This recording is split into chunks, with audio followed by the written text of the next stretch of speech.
Good morning, everyone. It's Friday, May 8th, 2020. The May State Board of Education meeting will now come to order. Andrea, will you please call the roll, please? Deborah Neary. Here. Patsy Kojons. Here. Lisa Fricke. Here. Maureen Nichols. Here. Rachel Wise. Here. Robin Stevens. Here. Patricia Tim. Here. John Witzel. Here. Commissioner Bloomstead. Here. All present. Please rise and join me in the Pledge of Allegiance.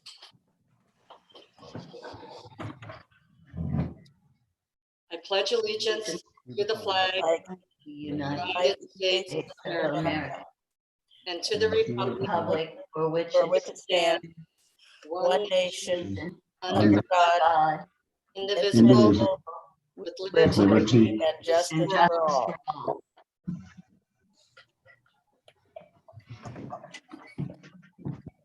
Information regarding the Open Meetings Act is linked on the May board agenda in Spark, the electronic meeting software. The Open Meetings Act is also posted on the State Board of Education's website, www.education.ne.gov/stateboard. Live internet broadcast is available through the State Board of Education's website, www.education.ne.gov/live-video-stream. Board members, please unmute your audio microphone before speaking and mute your audio microphone when you are not speaking. Also, please make sure to mute your cell phones. Thank you. Board members, since we are conducting this meeting via video conference and telephone, if you should lose visual or audio contact at any time, please contact Drew at 402-471-0533. If you are on video conference and lose contact, but can still type using the chat function, let us know by chat too. If you are able to hear but unable to be heard at the time of a vote, you can communicate your vote by chat and that will be noted and recorded. Agenda item 2, the Commissioner's Report. Commissioner Bloomstead? Feels like we're getting into a new routine. I think I told you last time that we made history. I don't know if 2 in a row is a good part of our history as well. So thanks always for your work as board members, and obviously this kind of challenging and unique time. And I think as we all have that very same sentiment, it would be a lot more fun to all be together. So, but this is the next best thing in our work. And thank you for being able to maintain our monthly board meetings. I thank you for being really thoughtful about how we manage in these moments. You know, I think it's interesting. In our April board meeting, we probably knew less than we know necessarily now. There's a lot of lessons that I think we've already learned, and not just in our operations, but quite frankly, we're really operating, other than being separate, very much like we normally would be operating. And I think that's a real testament mostly to our staff and the abilities for them to kind of keep us certainly afloat. They've done remarkable work all across the agency. So I'd just be remiss not to thank them for all of their efforts. And really, I want to take a few moments on the agenda. There's some kind of key things that we'll talk about, but I really think there's an equity theme throughout our work, always is, but even especially more so, I think in these moments, that we're very thoughtful of and trying to be very thoughtful about how we address the neediest of our students and our teachers in our schools and our communities, how we really are thoughtful about those that are most vulnerable in society generally, and how we continue to do this work, knowing that someday we will be through this, and it'll be important for us to not just be managing in this environment, but recovering from it as well. And so there's a lot of critical work that's been happening. Yesterday, of course, I participated with the governor in his press conference, and we publicly released our Launch Nebraska website that starts to have processes and procedures for us to further refine how we provide education in this unique moment in time, and continue to do a lot of collaborative work across the state. I can tell you, even today, I suspect I have several more meetings. We're working with UNMC on reviewing those protocols, and we'll work with local community health. We'll continue to work, obviously, with our schools to do that work. But a big part of our work is also thinking how we can really put in place educational supports for our schools. As we figure out the health and safety side of it, I know that our educators across the state are able to start thinking about how we address equity and how we address the concerns in these moments. And we do have to learn from the moments that we've had so far and be able to advance, knowing that we can continue to have challenges, but we'll have fewer challenges if we really use these moments to think about ways to improve. So I thank you for that. I think part of the agenda today, we'll get to those points. I am very appreciative. I know we'll have two presentations underneath my report, and I'll introduce those kind of as we go, but I'm certainly excited to do that for you as well today. So one of the kind of procedural things, we have the consent agenda like normal, and I don't think we have had any requests for necessarily pulling a particular item off. And if that changes, just let me know. And I guess we don't have I don't have that. I forget now what color the form is. It's been so long. Pink form, whatever it was, that we normally put in front of Scott. But I'll just ask Scott if he's able to see if he has anything that has been requested so far. Commissioner, no, I don't have anything. Nothing was emailed to me or calls or otherwise, so I'm aware of nothing. Okay. He's aware of plenty of things. He doesn't give himself enough credit. But obviously, as we continue this work, and if something else comes up, please let me know. On the report for rules, we actually have Rule 24 and 21 that I believe we advanced, if I'm not mistaken, back in March, and they're still awaiting approval from the Attorney General's office.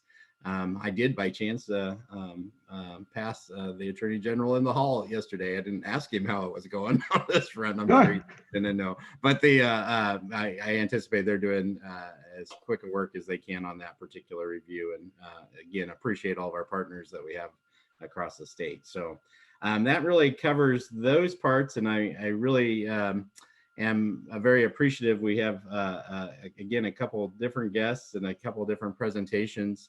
I want to kind of introduce Elizabeth Einer-Kokrda, and Lauren, I'm going to mess up your name, so I'm going to have you introduce. I know Vargas. I can get that part. I don't remember how you say your name otherwise, so I'll let you introduce yourself to do that properly.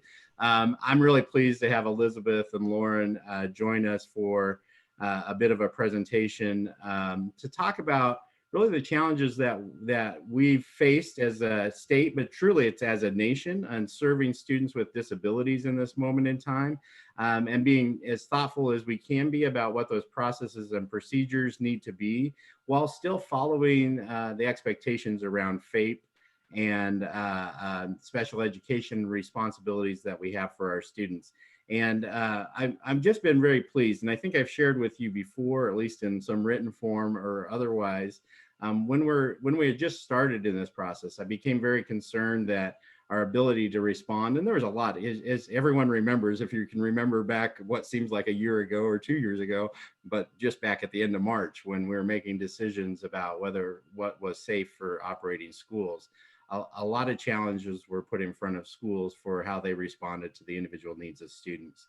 I was concerned and very concerned about special education students and whether or not they could be served and what processes, and we knew we had a lot of those types of challenges. Our special ed team, certainly with Deputy Commissioner Steve Milliken, and then Amy Rohn, who I think started as our special ed director like on March 20th or something, right in the middle of these fronts. So but I'm most proud really of the work that we've done collaboratively with with our various advocacy groups around disabilities. And I think that Elizabeth and Lauren both can kind of speak to where we're at on those fronts, how we can continue to get better, what we need to do to further guide schools and parents and all those involved to end up with a much better result for our students as we go forward. I really believe we're leading in the nation about our approaches. Doesn't mean we're doing everything perfectly, so don't get me wrong on that. Doesn't mean we don't have mistakes or challenges yet ahead.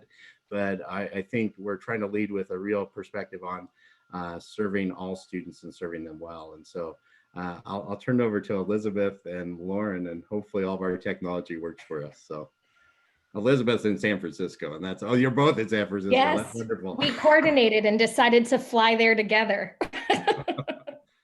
Well, you're in the exact same spot even though, so that's good too. Exactly. Well, I'll turn it over to you. So thank you. Thank you so much. My name is Lauren Misek Vargas. As Matt said, he kind of got the last name, but Misek is my maiden name. I am the Executive Director of Education Rights Council, and Elizabeth Einen-Kokerda, who you can also see, is our managing attorney. And I think that we have a presentation set up. I'm not sure how that is about to work, but if not, we'll just kind of go for it. Okay.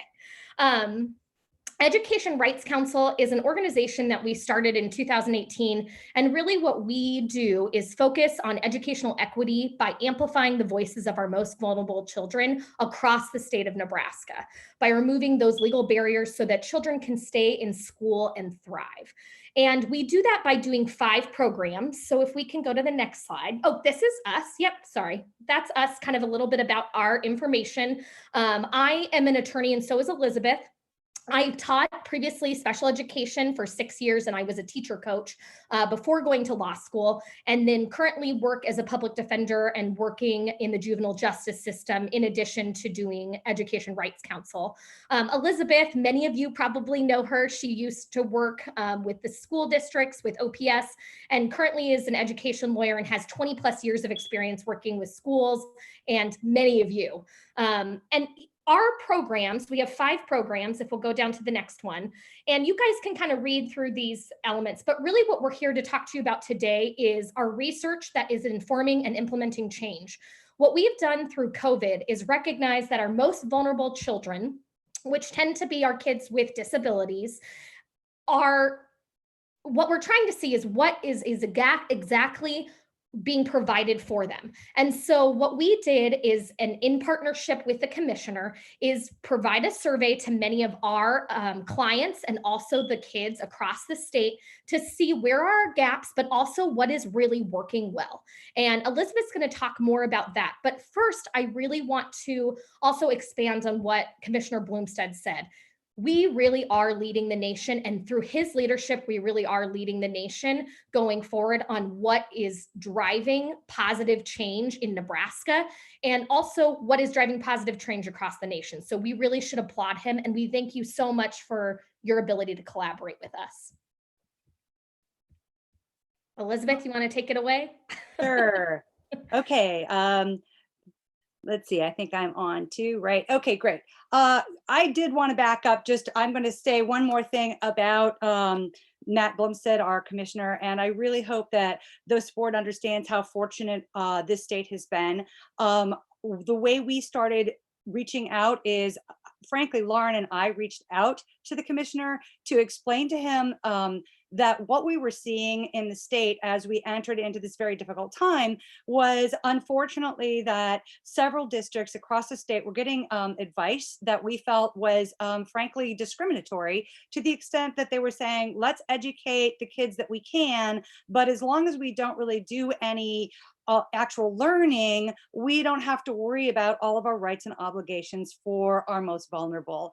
And frankly, Lauren and I found that to be extraordinarily troublesome. And so we reached out to the commissioner and talked with him, and he was so open about our concerns, as well as he really took a leadership role with school districts across the state, saying, we know that this may be difficult, but it is our obligation, and we should never back down on equity in education. We should never back down on civil rights, which is, of course, what Lauren and I are passionate about. So we thank you for your leadership, and we really wanted to give a special shout out for the commissioner. So maybe now we can talk about what our recent work has taught us. First things, there is room for improvement. As you probably all know, one of our challenges that we have seen is that districts have been less prepared to work with children with disabilities remotely than they have been with children without disabilities. And that has really exacerbated, to some extent, the inequities that already exist for our children with disabilities. And what we found fascinating was that the capacities to deal with this issue were not dictated by size or wealth nearly as much as attitude. And in part, that's why we are so proud of what the commissioner has done and what the state board has done, is because you have set the right mental framework, and that's the right place to start from. So we saw that what really is the challenge and where we have room for improvement, and it's something I think the board will want to consider, is there is some increased need for accountability. And what I will say is that the state has set a very strong framework, and we have districts that are working really hard to fit that framework, but we also have schools and districts that are not doing that.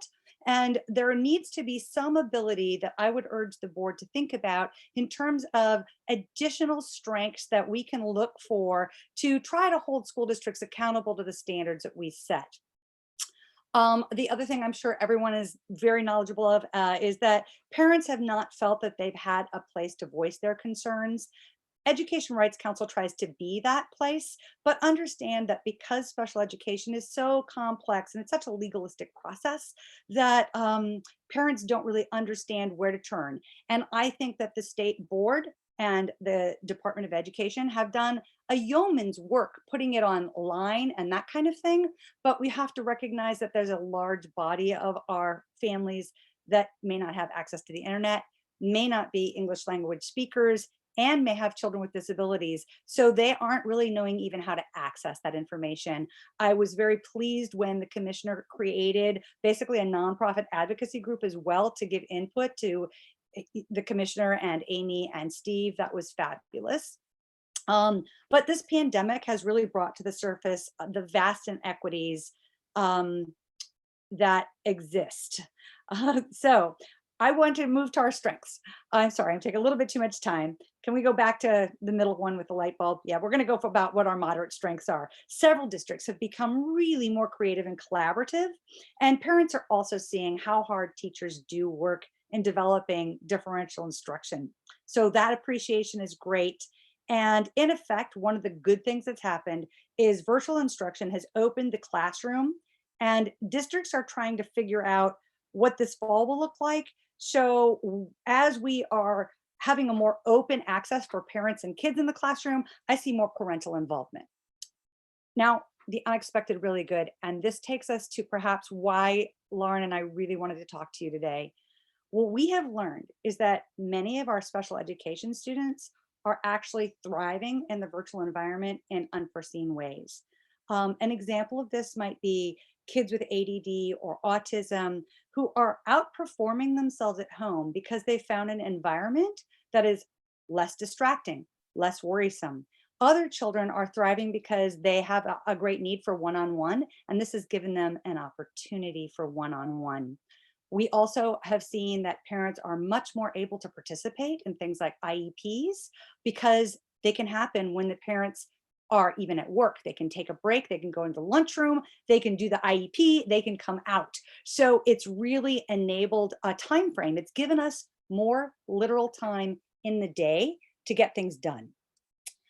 One last thing we really want to talk about in the unexpected good is thinking about how to learn virtually. And maybe this is our last slide.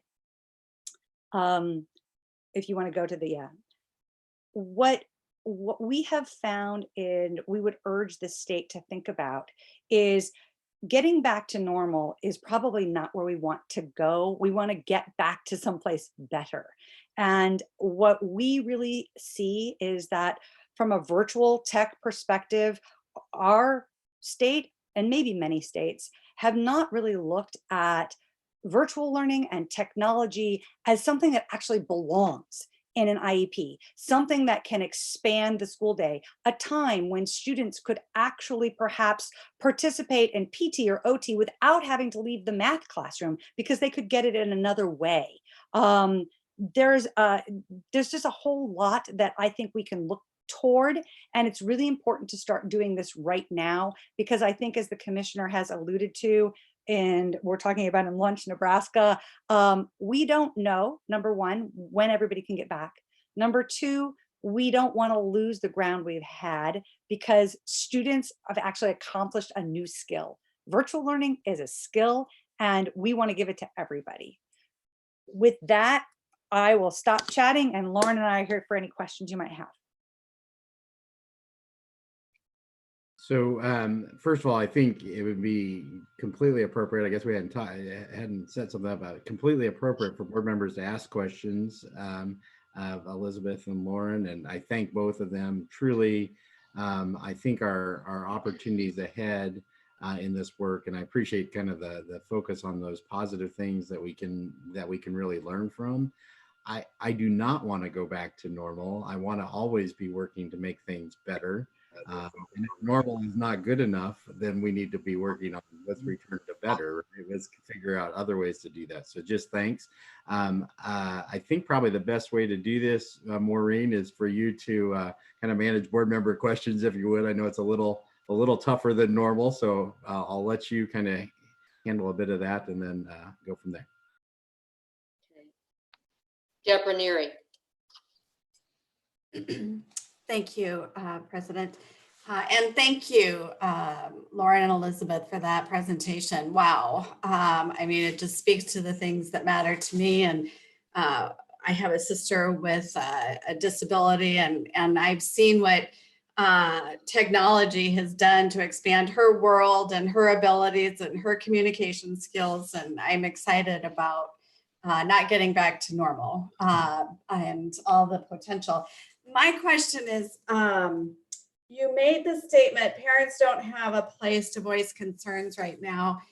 Talk to me about that. I mean, is that at the district level? Are boards not listening to, I guess, tell me what's happening at the district level that you feel like parents don't have a voice right now. Do you want me to take that, Lauren? Yeah, go for it, Elizabeth. Yeah, take it.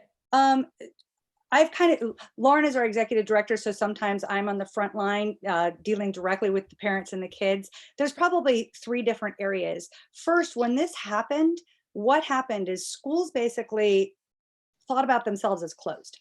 And because they were closed, they did not create what you would think they might, which would be like a 24/7 hotline, chat line, someplace that parents that are working during the day can leave questions at night and get them answered in the morning. So parents couldn't get through. They would call and there'd be no answer. Part of that problem also is because the schools relying virtually failed to recognize that many parents wouldn't necessarily have access to a computer. They might only have their phone and not know how to access the website, and nothing was in multiple languages. So there was a district issue, but there was also, and there continues to be, a larger issue. And this is where I was giving, I'll call it a shout out to Matt, was that they also really don't know that the state board and the Department of Ed are there for them. And so trying to create an avenue where parents' voices are heard at your level is really important, because they don't quite know how to do that. So we have tried to serve as that avenue. Thank you. Robin?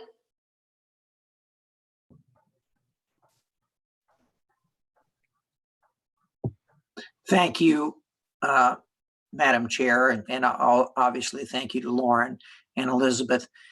I see Amy's picture down there, Amy Roan, and realizing, if I'm not mistaken, this is a major area that you are now leading.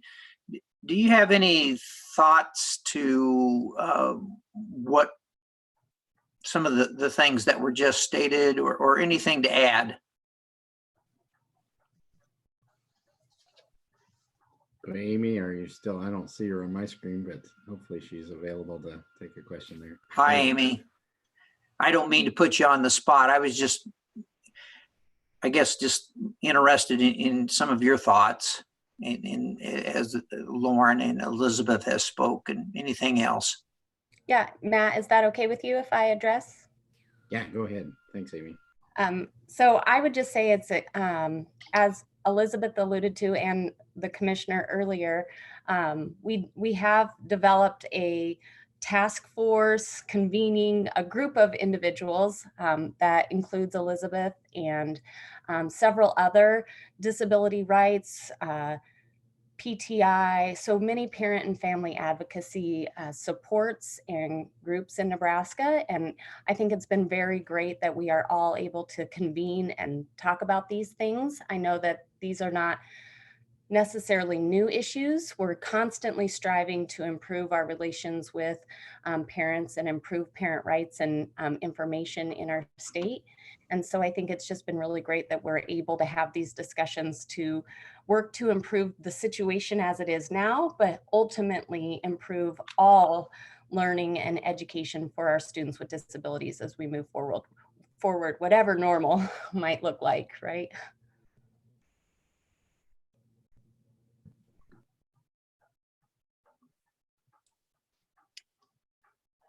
Rachel?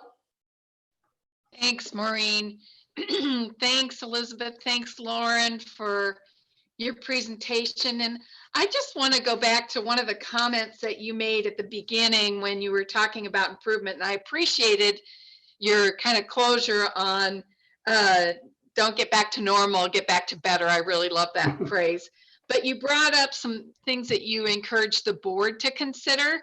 And I'd like just a little more conversation on that. And you said that you thought the board should consider to increase the need for accountability. So when you say that, a lot of us have different views right away of accountability. And so can you flesh out for us a little bit of what your thoughts are when you think of the need for more accountability? What might that look like from your lens? And what might that look like for your recommendations from the board's perspective? Well, I said it, so I'll start and then I'll let Lauren finish up if that's okay. I will take accountability for talking about accountability. If I can be really frank with the board, one of the challenges I have seen over my career is that the State Department of Ed and the commissioner only has basically one club.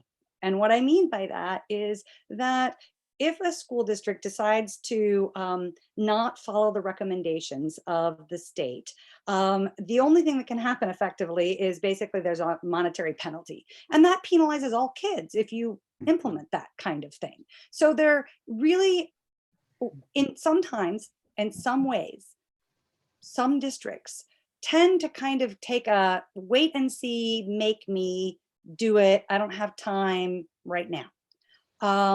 It's not that they mean to, I guess, flaunt everything. It's that they kind of understand that there really isn't anything that's going to happen.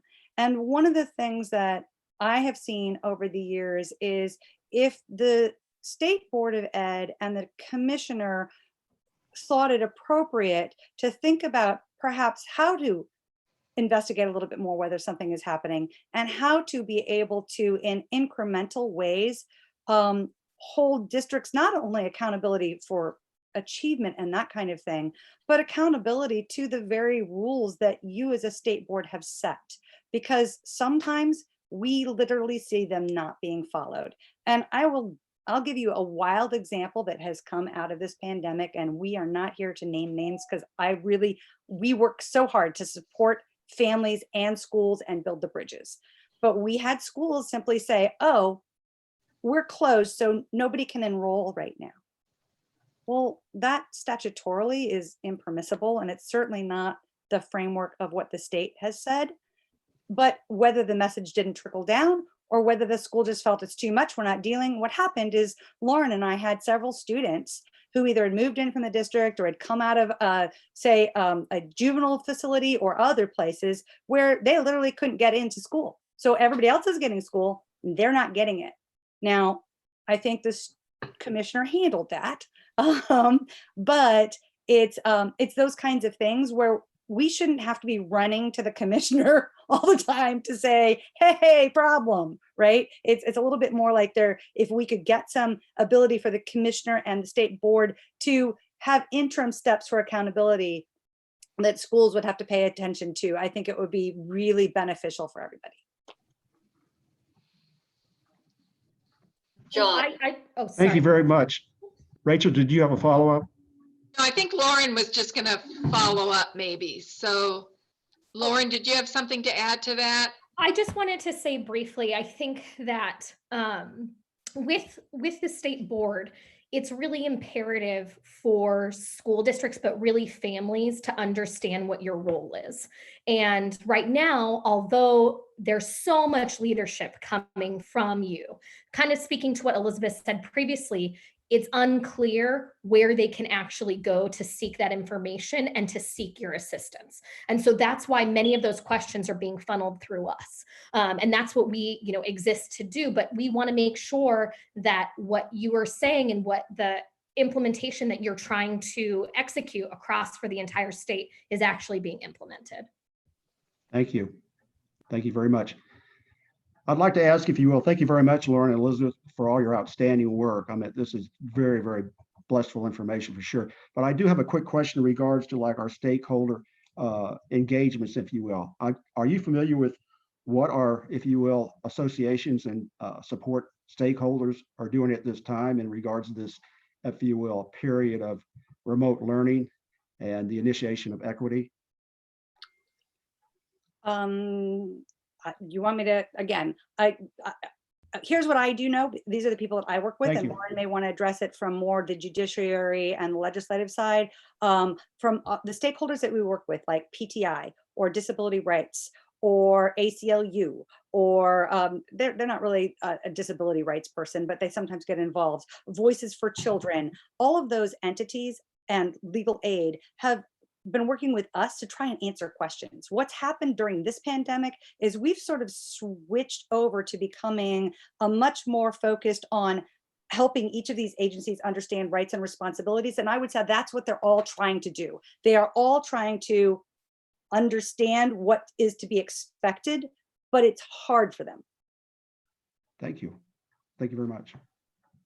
And I'll just kind of speak to what's happening for kids who are in the juvenile justice system and so forth. I think in terms of kids who are at specific placements like the YRTC or DCYC, what I've seen directly is that education really has stopped. Like it's been at a standstill currently because they don't have the ability to provide virtual technology. They are so scared and nervous about the virus, which clearly, granted, they should be, that having many kids in one location has kind of stopped what that looks like.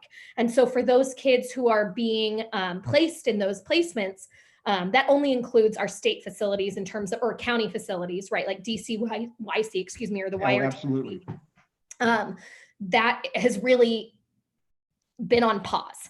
And so what I have seen is that those kids now are really coming back into society where they're having to go back into their homes and they are so behind in credits.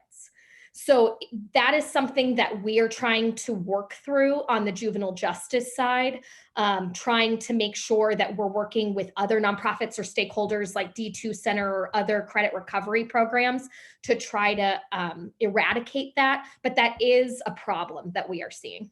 Okay, thank you very much. Thank you. I might just recommend, Maureen, maybe like a couple more questions and then we can wrap. I don't want to stay on forever, but these are all critical points. And actually these things intersect with one another. So obviously our work in YRTCs, our work with systems involved youth. These are all things that I'm just going to tell you gives us a chance to, in this moment, understand it all the better, work together to solve not just this moment, but those, I think, lingering challenges that I've been concerned about. I don't know how many all of us have been concerned about. And I would not want to waste this moment to find ways to address those things because I think it gives us a good chance to do that. So, Pat, Tim? Yes. I liked the reference of the interim steps for people, for our schools to be accountable.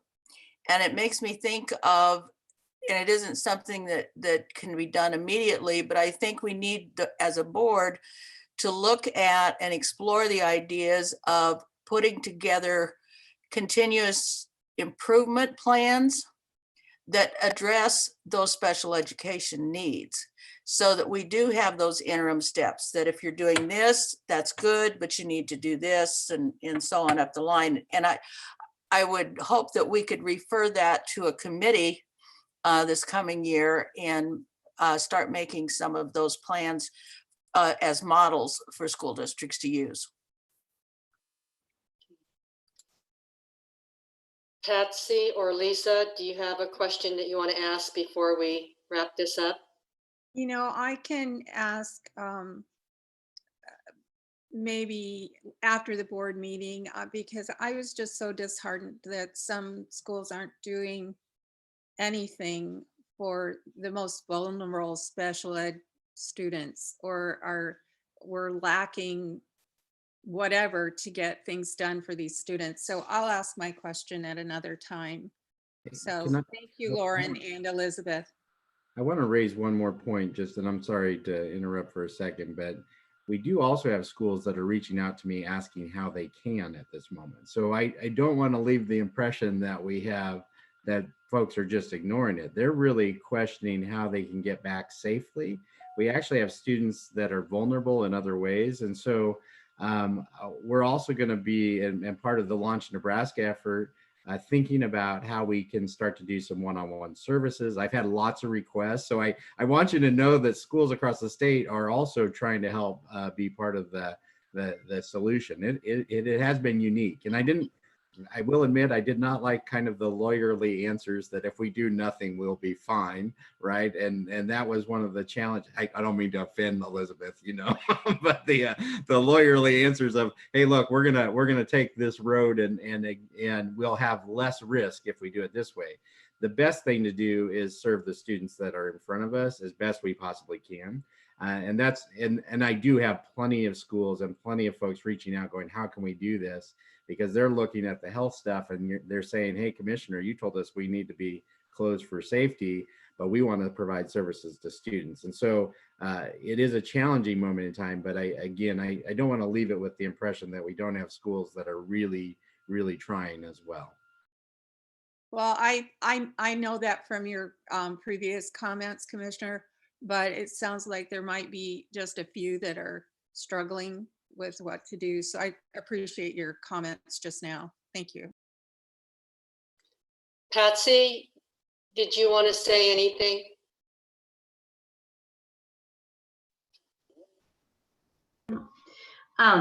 Actually, my question was answered, but just a statement that I loved about what Commissioner said, and it relates to what you said, Lauren, as well, and that is we want better. And he's having people call in and asking, how can we do better? And so that's inspirational. And as a guardian of a person with disabilities for many, many years, and several other people in my family, just hearing those words are inspirational to me, that the future will be better. And I know teachers want to do better, and I'm hoping that there are ways to help them make that transition into doing better in classrooms, because all students want to be valuable and better. Commissioner?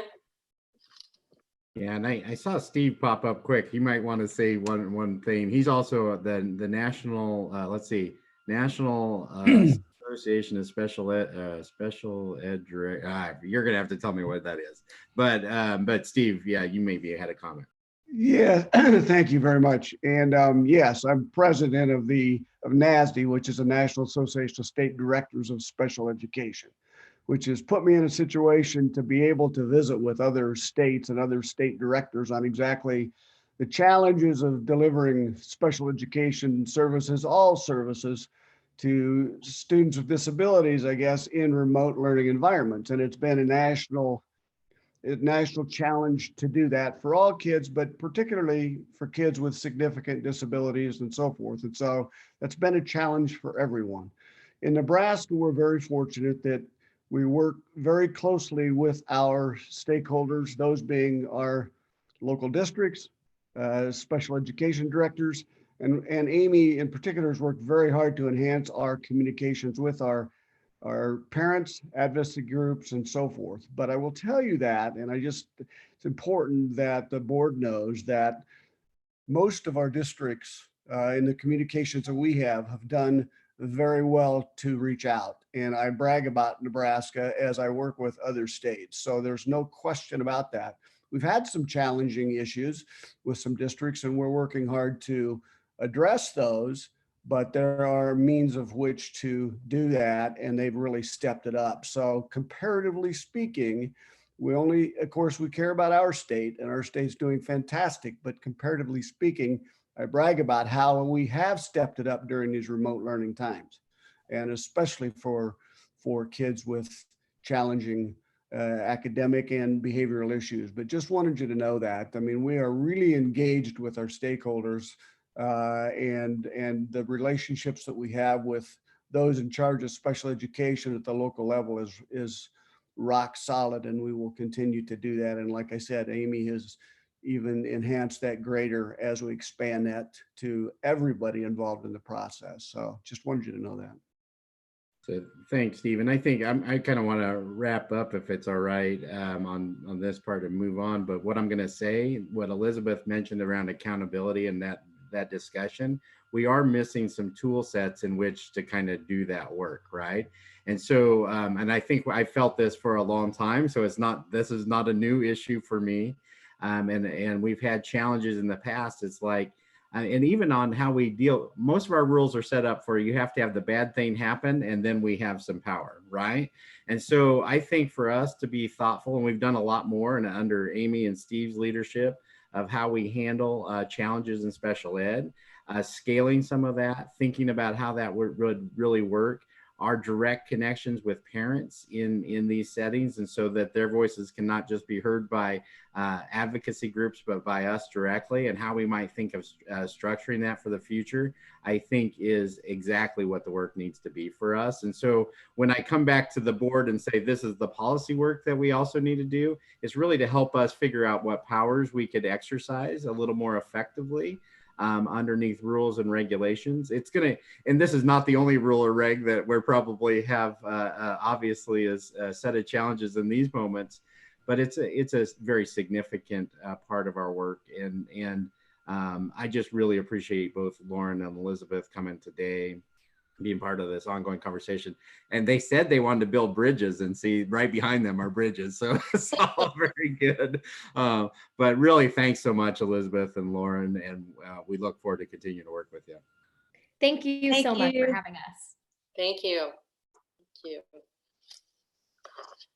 So I want to move on to the next part to introduce Megan Helberg, if that's all right. And of course, Megan is our teacher, current teacher of the year. And Megan, go ahead and join. I probably had something I was supposed to read, and I don't see it in front of me. Maybe Maureen has it in front of her to give all the details. But I really do appreciate Megan being here. I had the great opportunity to provide a little bit of a video for the State Teachers of the Year across the nation, and I got to give Megan a little shout out in that. My video, by the way, because I happened to be in Central City, and I was going to go in the hallway and film something at the school because I'd working from there where Central City has been kind enough to let me use a conference room. And I wandered around, and there were teachers in classrooms, by the way, doing work. And so I found oddly enough that my son's fourth grade classroom was no one was in that, and I thought, I can go in there and film a quick message. And I got to give the shout out to Megan with the all the states Teachers of the Year, and so thanks, Megan, for doing that. Maureen, is there more that I was supposed to say or needed to be said? You did great. I just want to welcome Megan to our meeting today. Like me, Megan is a sandhiller from central Nebraska. And yes, we sandhillers are very proud to say we are from central Nebraska, where the sky meets the earth practically. So Megan, this is all yours. Turn your audio on. Okay, great. Thank you guys for having me this morning. I'm very excited to give you a report of what I've been up to since being named Nebraska's Teacher of the Year. So I am going to share my screen with you. I have just a few slides to share. So hopefully this works without a hitch here. I practiced this morning with my husband, so.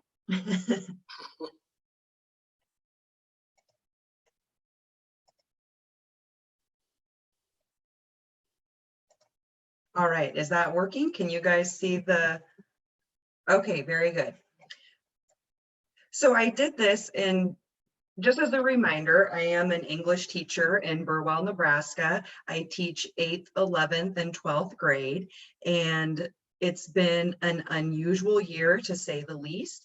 But it's been a good year, and my English teacher skills were coming out in me. So this PowerPoint is based around like a book report, and you will see some threads here of like a book report. So the title is 2020 Nebraska Teacher of the Year, author Megan McNeil-Helberg. There you go. Okay, so January, chapter 1, the introduction. I started off the year being in having a meeting with the Malika Foundation. Some of you may be familiar with it. I was not, but they found me through my efforts to include the world into my classroom and my global issues. And so it was really great to have a meeting with Natalie Hahn is the founder of the Malika Foundation. Dean Jacobs is a member. Some of you may remember him from the little toy luncheon thing. And so it was just really great to make some connections there and set up some events with them throughout the year. The Good Life Visits Good. This is an exchange program that I've been working on with my students in Burwell. Will actually go to Washington, D.C. for 4 days. And then students from inner city Washington, D.C. will come to Burwell for 4 days. And it's really going to be a powerful exchange program. It's not just a vacation, but it's also a service learning project where we go and try to really identify what makes communities work and what strengthens communities. And so I've spent a lot of time with the adults on the DC end planning this exchange. Teaching the Holocaust workshop. We did a big workshop in Omaha at the end of January. It turned out really well. It was well attended. It was at the Institute for Holocaust Education's building in Omaha. Also, a special guest was Rebecca Erbelding. I don't know if any of you are familiar with her. She is a rock star researcher, archivist, historian, and she wrote a book about the War Refugee Board. And the main hero of this true story is a graduate of Omaha Central. So it was really neat to have some Nebraska connections there and meet her. Been busy with my travel club at school. We had some meetings preparing for our Spain trip, which of course, both the exchange, the Good Life Visits the Good has been, of course, postponed, and our trip for Spain has been postponed. Then I was asked to come to the 5th grade room down in the elementary, which was really kind of a treat for me because I don't get to spend a lot of time in the elementary. And I walked them through the writing routine that I developed for my junior high and high school kids, and really just practiced the art of writing and trying to get them ready to write essays and multi-paragraph. So that was just kind of a special treat to go down there. February, chapter 2, the rising action here. I went to an NSEA meeting in St. Paul. This was my first one. I'm fairly new to NSEA, but I feel like in the last 3 months, I have gone from like not much to full in. So I jumped in head first, and I've learned a lot about NSEA. I have been blessed to work with many people there in those offices, and I just am really excited to be a part of it and move forward with that. The Anne Frank House reached out to me, that Anne Frank House in the Netherlands, and they said, we want to pick you, and we want to pick you and your school to have our first ever traveling exhibit to be showcased in the United States. Are you interested? I said, yeah, I think that could be great. So they, of course, heard about me through some of my connections with the Holocaust Museum and my work in Holocaust education. When they found out that I had been named the Teacher of the Year, then they really thought it would be a great way to highlight and a great place to start their Anne Frank exhibit. So more about that to come. The exciting thing about February was I got to go to my very first Teacher of the Year big gathering with my fellow cohort for 2020. We went to California, and oh my gosh, when I think back about it, it was just amazing. We had so many wonderful sessions. Some of my favorites were the art of storytelling, which, if you guys remember from the luncheon, that my dad is a heart transplant recipient, and that was a big moment in our family's life. This guy that got up and talked about the art of storytelling, his whole presentation was about organ transplantation. And I just felt like, oh my gosh, I was just meant to be here. So it was just a really wonderful thing. We got to do a Google Doodle, which was just released on Monday. So if you can go back and look at the Google Doodle. We got to meet Sal Khan, the founder of Khan Academy, and just learn from his wisdom. And of course, just meeting my fellow toys was a wonderful experience. And I just really felt like it was real, at that point, meeting the other teachers.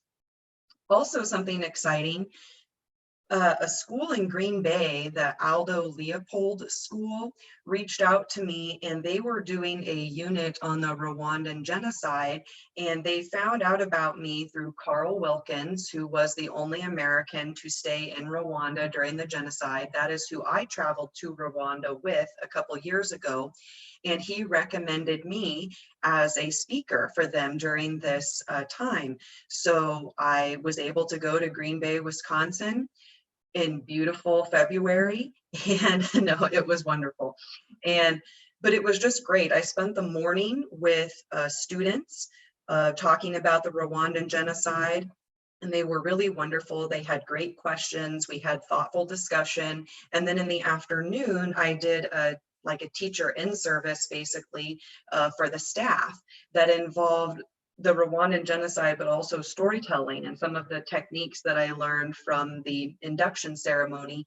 There was only 3 days in between here. So I got back from California, I was home for 3 days, and then went to Green Bay, and but it was very exciting. And now in hindsight, I'm really glad that I was able to get those opportunities when they came.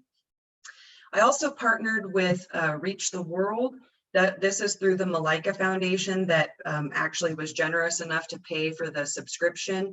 And we were partnered, my students were partnered with a girl named April who lives in Germany, and she did video chats with my students. They were able to ask her questions and things like that. And we were named the Partnership of the Month. So that was quite exciting. The kids had their picture in the little magazine. And so, that was exciting. Okay, March, chapter 3, conflict. So the really exciting thing about March was right at the beginning of the month, the Anne Frank, A History for Today, the traveling exhibit, came to Burwell along with the trainers. One of the trainers was from South Carolina, who works for the Anne Frank House. For those of you who don't know, their major hub in the United States is in South Carolina. It used to be in New York City, but that's kind of dissolved, and they have now chosen South Carolina. So one of the trainers from South Carolina came out, and I was able to have my student docents learn from her over the 2 days. I learned from her over the 2 days. It was very much student-centered and student-led, and it was a fantastic opportunity. So this was just the training. The traveling exhibit will actually come back to Burwell in the fall and will be up for 2 weeks. So they got to practice putting it up, and just, you know, it was also, I like to say it was kind of disguised, you know, so the students, yes, it was about Anne Frank, but it was also about accepting others, learning about history, and learning from those mistakes, I guess you could say, and how we can address those in today's world and things like that. The World Food Prize that I was invited to be a special guest, of course, that was canceled. I was supposed to go to Berlin, Germany, to prepare for the Spain trip. That was canceled. That was kind of a tough pill to swallow there on that one. The Educators Rising, which many of you know about, I was going to be the keynote speaker there and then do some breakout sessions. Of course, that was canceled. I'm not going to lie, it was a tough moment when all of these things, I was so excited, you know, my calendar was filling up. I had finally just kind of embraced the role of being Teacher of the Year and was really just ready to hit the ground running and do what I could to, you know, support teachers and students all across the state and country. And then it was like poof, poof, poof, poof, all these things just, you know, were disappearing. So I had to really focus on looking for the good. I had to shift my mindset, and I told my husband, I said, I just need one day. Just give me one day to kind of pout and cry and vent and kind of get that out of my system. And then I will move on and we will do what we can, and I'm ready to go. So, so that's what March was going to look like. Instead, this is, you know, where the plot twist came in. Burwell, like many other schools across the state, my last day was March 17th, and we began our continued learning program the very next day. So it was, you know, that night I went home, got some things ready, rolled it out the next day. I will say, I agree with everything that's been said up to this point with those other Lauren and Elizabeth from before, and the commissioner stating that I don't want to go back to what was normal. I have learned so much about myself. I have learned so much about my students. I have had to grow and evolve and shift my approach to teaching and education, and it has made me a better educator. So whether or not we go back to normal back to normal, I say, in the fall, I myself will not be going all the way back to normal. I'm looking forward to implementing some of the things that I have learned during this time into my educational future. One of the big things that I have been involved in, and I don't know if I necessarily knew what I was getting myself into at this point, was the Teacher TV that is being done in conjunction with NSEA and News Channel Nebraska. I was asked to be a team leader for the secondary group. There are 3 of us that are the team leads for secondary. And I was very eager to just do something and be active. So of course I jumped right in. Holy cow, has it been a learning experience, but it has been amazing. We are, for those of you who do not know, we have lessons that run Monday through Friday from 1 to 3 o'clock for secondary. The elementary's in the morning, I think from 9 to 1. But basically what it involves is just constantly reaching out to teachers from across the state, encouraging them to film a lesson of themselves, teaching in the comfort of their own home. They can video themselves. They attach a lesson plan that follows the state standards. We created an email address. They send them there. We vet them, you know, make sure they're okay, send them the News Channel Nebraska. They put in the ads and commercials, and then boom, they're on TV. And we received many thank you notes from parents and grandparents across the state saying, thank you, because I don't really know how to provide educational opportunities for my kids or grandkids during this time. And I'm feeling that I'm doing them a disservice. So I know that at least every day they're going to get 2 hours of educational programming. And it seems a little bit more fun because they're watching TV.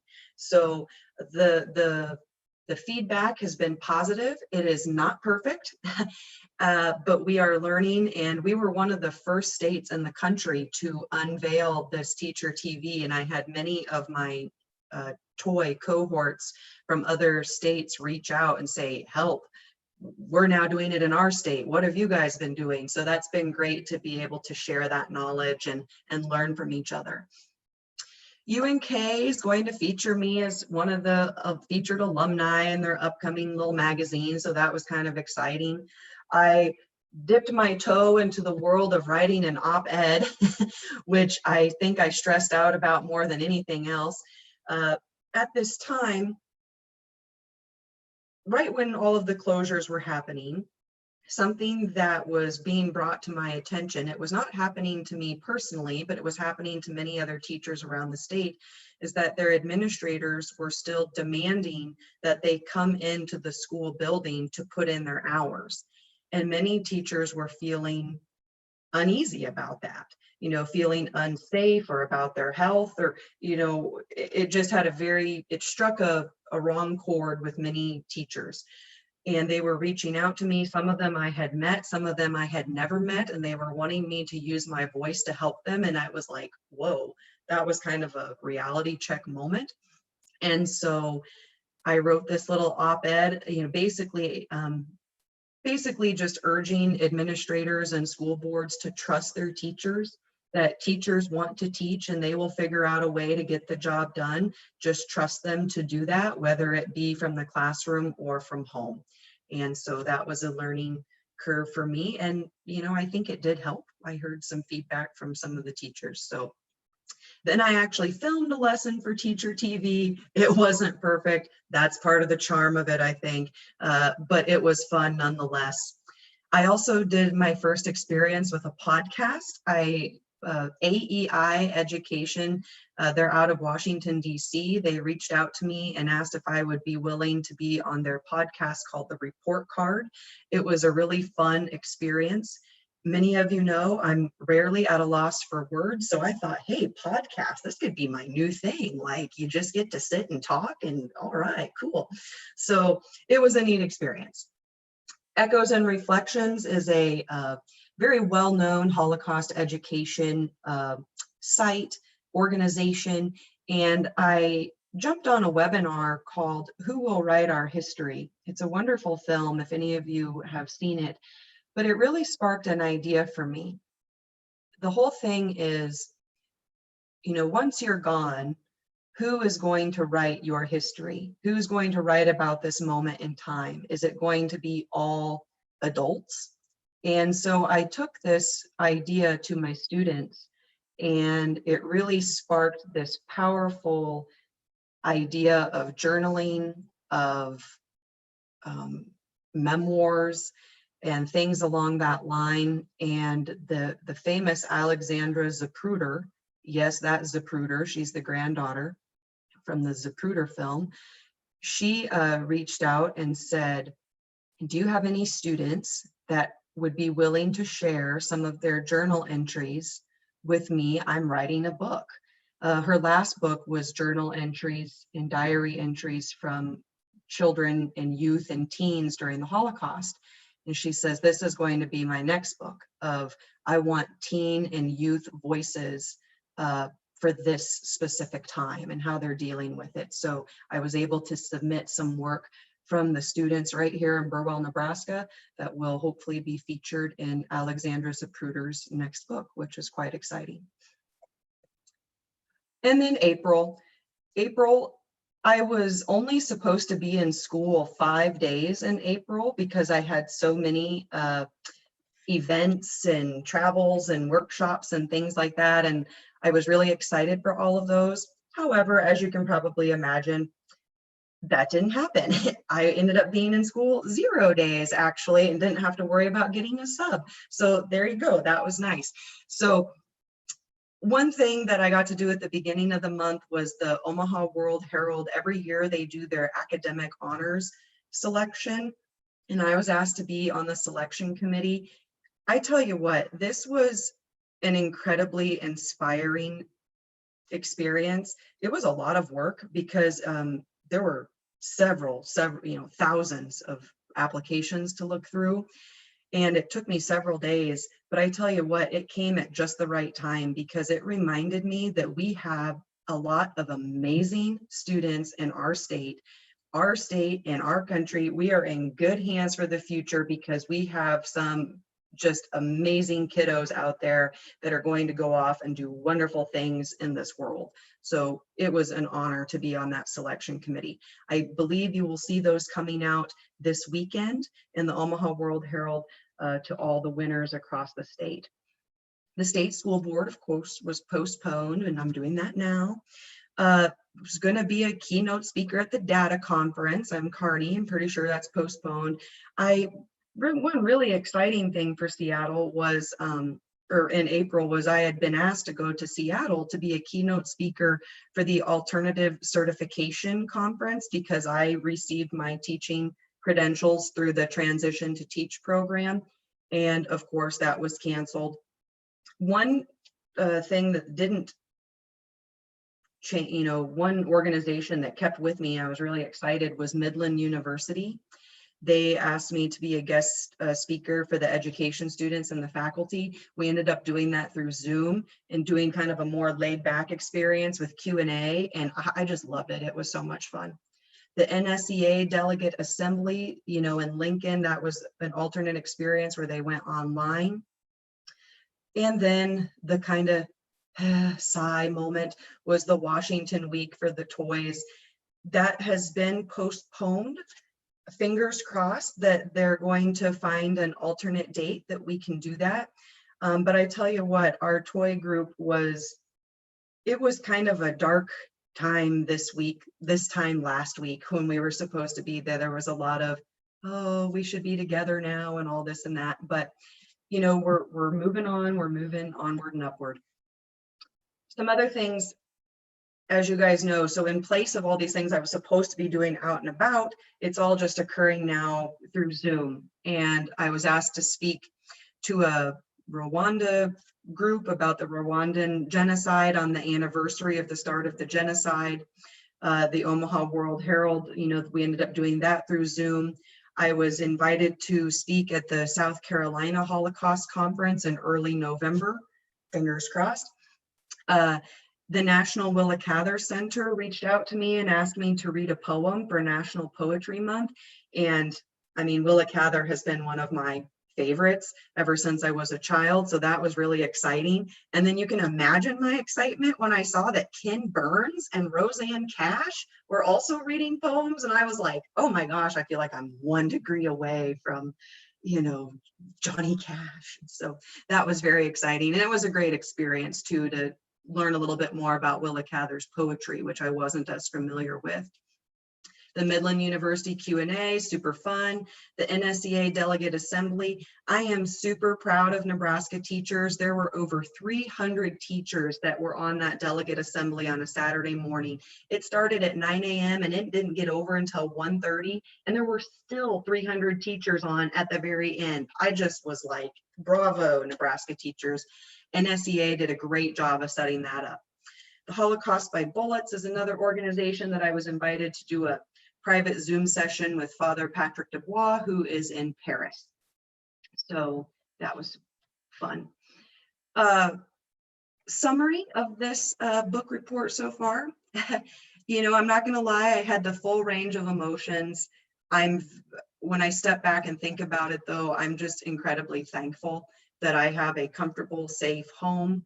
I have peaceful prairie surroundings. My family is healthy and safe, and that every day I am continuing to look for the good and do what I can to support teachers and students all across the state. I really want to stay active. I really want to help when I can. It's been a tough pill to swallow regarding the toy stuff, but I, been having good talks with with Laura and things like that. And the commissioner has been so amazing. I brag about him all the time to our toy cohort. And it's been said 100 times, but I just want to give an amazing big shout out to the commissioner for your support and for being visible during this time. Just being visible and available for teachers across the state has been amazing. This was into May, but I wanted to include it, I kickstarted this week on Monday, the I Love Public Schools, or the Teacher Appreciation Week, The Nebraska Loves Public Schools reached out to me. We did a 30-minute Q&A on Facebook Live, and it was so much fun. And I was able to talk a little bit about my teaching practices, on what I'm doing now, what my classroom looks like now, how I'm dealing with issues of grading, attendance, things like that, and really how I've just tried to keep everything student-centered, student-focused, make them the star of the show. Less is more when it comes to, you know, assignments. I'm not using the word assignments, I'm using the word lessons. So just, I think if you want to get a better shot of who I am and how I'm approaching this, I would really encourage you and would appreciate if you would, you know, give it a watch. So I would love to hear your questions. I kind of went on a little too long, I'm sorry, but I've been excited to speak to you guys. Well, thank you, Megan. It's been a long time coming to be able to hear from you. And I know I certainly appreciate hearing from you and hearing all the wonderful things. And I watched you on Nebraska Loves Public Schools the other day and was very proud to again say, there's that Sand Hill girl. So thank you for all you've done. And I especially look forward to your next presentation to the board. Are there any board members that wish to say or ask Megan anything at this point? Patsy? Don't get down in the dumps, Megan. You are representing us so well in the very best possible ways that you can. And we're all very proud of you. And I'm a sandhiller too. And Megan, one more thing, keep looking for the good. You've taught me that. Thank you. Thank you. Thank you guys for having me. Take care, stay safe. Thanks, Megan. You as well. Thank you. Okay, Commissioner, before we move on, is there anything else you need to share? I don't believe so. I think that's it, and we'll continue on with the agenda. So. Okay. Agenda item 3, the President's report. I want to draw your attention to the State Board of Education, the President's policy priorities for 2020. Each of you had an opportunity to submit some thoughts that you would like to see as priorities at the beginning of the year, and Vice President Co-Johns and I, we narrowed it down to the 3 items of AQuESTT framework, early childhood education, and educator preparation and certification. And the reason I bring this up to you is because I don't want it to get lost in the mix of all of this during this pandemic time. But I'm also realistic to know that there are going to be things on this priority list that we are not going to be able to accomplish this year, and that's okay. We're going to continue to look for the good in everything that we can do and accomplish this year.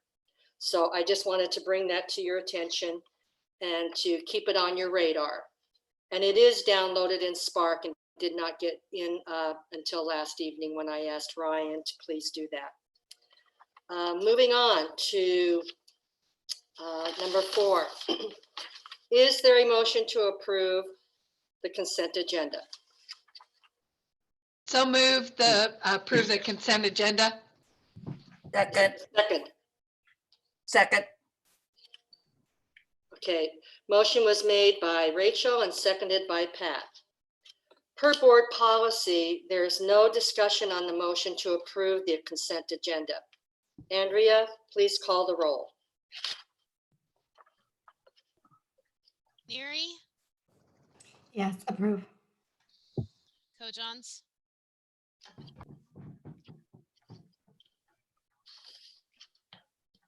Johns,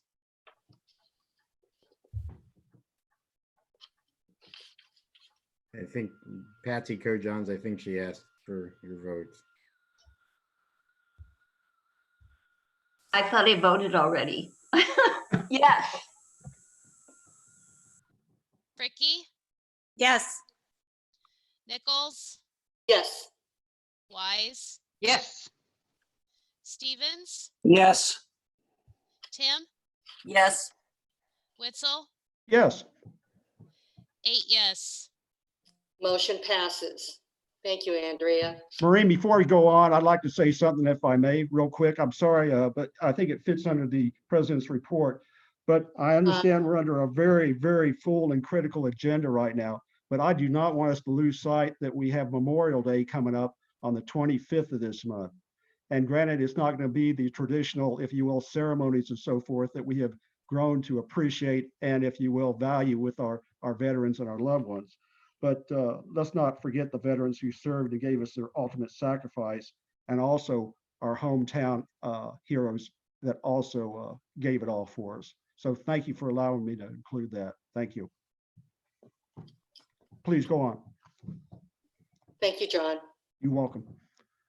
Agenda item 5, standing committee reports. Pat, please provide a report from the policy committee meeting.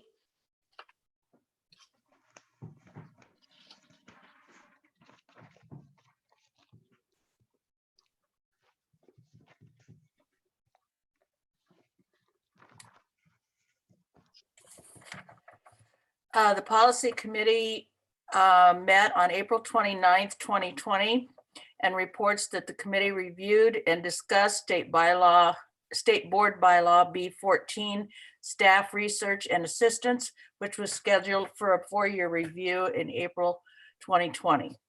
And we also reviewed state board bylaw B7, special meetings, emergency meetings, and meetings held by video conferencing, which was approved today under the consent agenda. And this concludes my report. Does anyone have any questions for Pat before we move on? Yeah, I got some comments. I just would like to, if you will, thank Pat for taking on that responsibility of the policy committee. It's come a long ways and it's paid super dividends. So thank you, Pat. You're welcome. Okay. 5.2, Robin, please provide a report from the legislative committee meeting. I have nothing to report other than the brief comment that was in the written part. Thank you, Robin. Agenda item 5.3, Pat, please provide a report from the Commissioners' Appraisal Committee meeting. All board members completed the commissioner's performance evaluation for 2019-2020 in a very timely basis. The appraisal report, which has been summarized with the board members' ratings and comments, and were sent to the board and the commissioner on April 30th. The commissioner again received an overall rating of highly effective, which is the highest rating on the scale. The commissioner's employment contract was reviewed by the Attorney General's office, and some minor changes will be recommended later in the meeting. And a vote on the contract itself will take place at the June meeting. That's my report. Does anyone have any quick questions for Pat?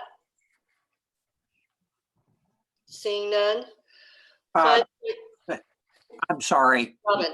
Madam Chair, if I could just make a quick comment. I really want to say thank you to Pat for contacting me and visiting at some length and giving me more background about this process and putting my mind a little bit more at ease as some of the issues that I had brought up, I believe it was in our last meeting. And so ultimately, I just wanted to say thanks to Pat for reaching out, calling me, visiting with me. Even though I know she was in the background, she was shaking her head and said, "What is this rookie trying to prove?" Someday I will no longer be a rookie, maybe. Thanks, Pat. You're welcome. Also, I'd like to thank Pat and Joel. They are an incredible team. They're available 24/7, as Robin said, for any questions. So thank you, Joel and Pat. Moving on to 5.4. Lisa, please provide a report from the AQuESTT Teaching, Learning, and Serving Domain Committee meeting. The committee on AQuEST Teaching and Learning had no agenda items this week. However, the committee did informally discuss issues of concern related to the pandemic and asked the staff to share with the committee information on how the educator preparation programs are working with teacher candidates at this time. And that concludes my report, Madam Chair. Does anybody have a question or concern to Lisa? Seeing none. 5.5, Patsy, please provide a report from the AQuEST Student Success, Access, and Support Domain Committee meeting. As I reported last time, we decided that almost everybody in the committee was very active and working with equity throughout this time of COVID-19. But we're going to start getting rolling again as far as active meeting nationally, leading with equity and excellence, the LEAP State Policy Network. And we have a learning event that's coming up on May 20th with Ruth Cross, who's the senior consultant and trainer of the Collaborative for Academic, Social, and Emotional Learning. The acronym for that is CASEL, and she'll be our keynote speaker on our next meeting. And I think it's a pretty great opportunity to learn more about social emotional learning and how states are opting to adopt systematic integrated supports for their students and their educators in their schools in this time. And so I'm pretty excited about that next meeting. So if you're on our team for that one, here we go again. Thank you, Patsy. Are there any questions or concerns for Patsy? Seeing none. 5.6, John, please provide a report from the Budget and Finance Committee meeting. Thank you very much. First of all, I'd like to thank our professional staff members who have joined us on that meeting, Bryce Wilson and Jen Udemack.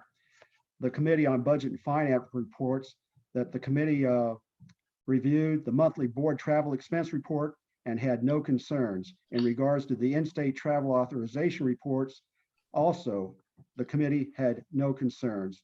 This concludes the Budget and Finance Committee report. Thank you very much. Are there any questions or concerns for John? Okay, seeing none.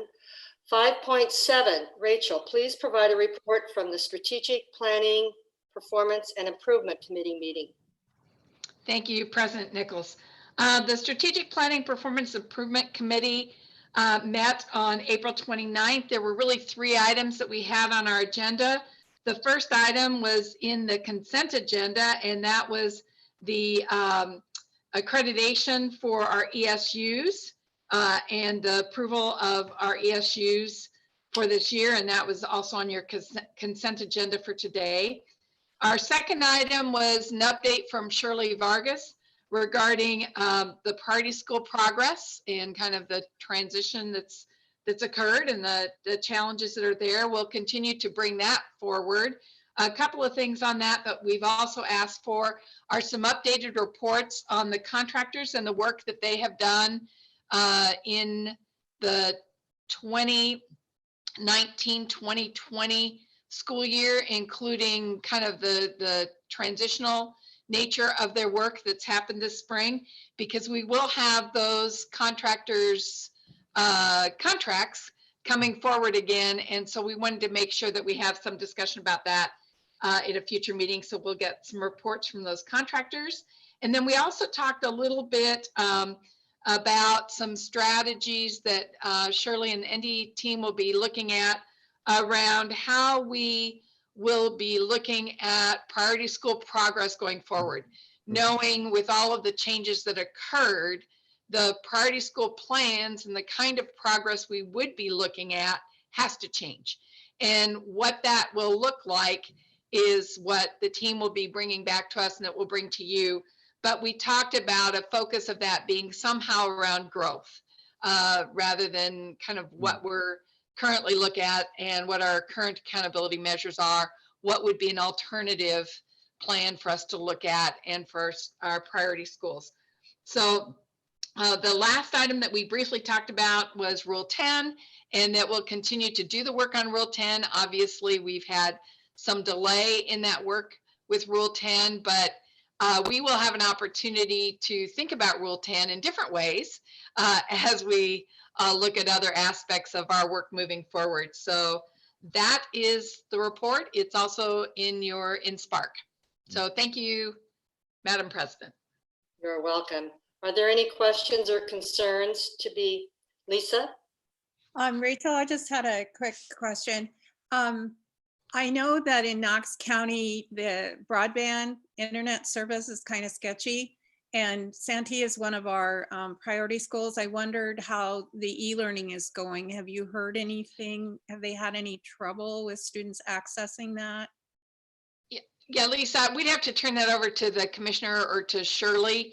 Since we did not talk about that specifically, you know, you were on the committee call at a committee level. I think that actually, to me, would go beyond just Santee. It represents, I would guess, quite a few of our rural districts and districts in different ways to talk about what that access point is, but I don't have specifics. Commissioner, I don't know if you want to speak to that. I should have thought of that. I just thought as the representative up there, somebody might have reached out to you, but that makes perfect sense what you just said. Thank you. I'll just add, I mean, the broadband issues, I mean, kind of on our themes of equity, right, are all over the place. Santee actually has done some things, and we work with them through the through actually the office of the Chief Information Officer at the state level with our Network Nebraska side. Some pretty creative things to actually get some broadband, and the school has done a very nice job of kind of working to ensure that. It is a challenge, and it's a challenge in a lot of places. Just as we mentioned this, I did have a chance to speak with Senator Fisher, and there's some other efforts going on to think about how we can leverage that for Santee and other places across the state. So thanks, Lisa. Right. Moving on to agenda item 6, additional business. And agenda item 6.1 is the declaratory order petition filed under NDE Rule 62. By law and that regulation as described in the support rationale memo on this agenda item, within 30 days of its filing on May 4th, 2020, the board needs to do one of 4 things with the petition. Those 4 things are in that memo and taken from Rule 62. It is being recommended that today the board choose the option of setting the matter for proceedings under section 005.01 of Rule 62, whereby the commissioner considers the petition and takes an action described in that section that results in the board receiving a recommended decision and order within 60 days of the filing of the petition, likely to be taken up at our June 2020 meeting. This agenda item is not recommending that the board deliberate and make decisions on the contents of this petition today. It only is recommending the petition be considered in this manner and a written recommendation made to us for consideration within the 60-day timeframe. Commissioner Bloomstead, I will turn this topic over to you at this point in time. Yeah, and so I'll just give a little bit more background on this petition process and kind of, yeah, and number one, I really appreciated the board taking action back in April to implement a process in which underneath your resolution to grant me kind of some latitude in how we might address different issues. As I mentioned kind of at the beginning, so far we really haven't had to do that. Outside of setting the continuity of learning plans, outside of kind of building some processes that we normally would have to probably have a lot more conversation to set that type of direction, we've been able to move pretty quickly on those fronts. But our schools across the state have a lot of, what I'll say, kind of a lot of questions that they might have about laws and the impact of this pandemic. And we are, by the way, referring to laws that were crafted in 1918, 1919, right? Given the last pandemic flu environment that we had. And so, surprise, surprise, but there's been a lot of new laws and new expectations placed on schools since those particular laws were put into place. And so Rule 62, again, not an oft-used rule for the Department of Education anyway, but it does allow the board to make a declaratory order, really projecting to the future on how you will make decisions about items that might be placed in front of you. And so it's actually very interesting because we took a whole list of questions from schools, and I'll simplify like a couple, like, hey, look, how do we handle fire drills when we don't have students in school? Yet the law doesn't really give us room to interpret that in any other way than have them, right? And so many of those types of issues we were certainly handling and addressing. In fact, most of those issues we're saying it's not really necessarily a concern for us from a state board perspective, or perhaps at least from a commissioner perspective. But as I started to think about Rule 62, and I know there had been some conversations with folks around the state, I started to review the types of things that are being organized and reviewed this process as a way that the board can be empowered to make declaratory orders. Now, I did ask our legal team, is there any other way that the state board can make declaratory orders? No, not necessarily. Someone does have to petition you in order that you would have that particular power. Within Rule 62, it actually says that the state board may invite a petition, may basically bring some group forward. And I thought it was important. I had a conversation with the ESUCC and the ESUs across the state. I had been asking them, gather up these types of questions and bring them to me so we can start to address them in an organized fashion.